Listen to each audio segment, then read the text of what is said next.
Bienvenue à tous. On plonge aujourd'hui dans un livre assez intrigant, L'art de l'ennui.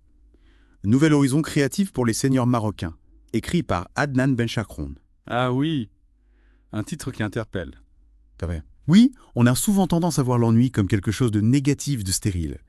Mais Benchakroun, lui-même seigneur marocain, nous propose de le voir comme une opportunité, une porte ouverte sur la créativité, surtout pour les aînés. C'est intéressant cette idée de renverser la perspective, de voir le positif là où on ne l'attend pas forcément. Exactement. Et pour mieux comprendre sa démarche, il commence par décortiquer l'ennui. Il en identifie 3 types. L'ennui passif, l'ennui actif et l'ennui créatif. 3 nuances qu'on ne perçoit pas toujours, c'est vrai. Tout à fait. Pour illustrer, je me souviens d'un long trajet en train. Au début, l'ennui total, le paysage défilait. Mon esprit était vide. L'ennui est passif. On connaît tous ça. Ah oui, et puis j'ai commencé à observer les passagers et à imaginer leur vie, leurs histoires. L'ennui est devenu actif. Je me suis pris au jeu, et j'ai même sorti mon carnet pour noter des idées, des bribes de dialogue. L'ennui s'est transformé en une étincelle de créativité. C'est une parfaite illustration.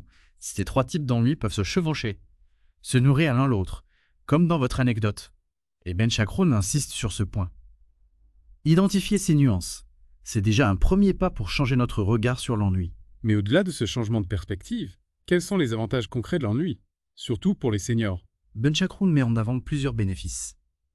Prenons l'exemple simple. Vous êtes assis, vous sirotez un thé à la menthe, votre esprit vagabonde. Ce sont ces moments de vide, qui permettent au cerveau de respirer, de créer de nouvelles connexions, d'explorer des voies inattendues. On a souvent peur du vide, du silence. On cherche à tout prix à le combler. Mais si c'était justement là que résidait le secret de la créativité, C'est l'idée que défend Benchakroun, résister à la tyrannie de la stimulation permanente. Et voir ce qui se passe quand on embrasse le silence, la solitude. Et d'ailleurs, du point de vue des neurosciences, l'ennui stimule la plasticité cérébrale, la capacité du cerveau à se remodeler, à créer de nouvelles connexions, même à un âge avancé. Donc cultiver l'ennui pourrait aider à contrer le déclin cognitif. C'est fascinant. C'est une des pistes explorées par Benchakroun. Il ne s'agit pas de s'enfermer dans une inactivité totale, mais plutôt de transformer le vide, le transformer en force, en un espace de liberté, un espace propice à l'exploration, à la découverte. D'accord. L'ennui, ce n'est pas l'ennemi. C'est un allié potentiel. Mais comment le cultiver concrètement? Est-ce qu'il faut se retirer du monde? S'isoler, méditer dans une grotte? Pas forcément. Benchakroun propose des pistes plus blues, plus ancrées dans le quotidien.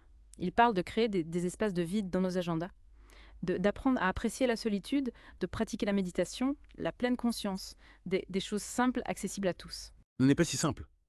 On vit dans une société qui valorise la performance, la rapidité, le flux constant d'informations.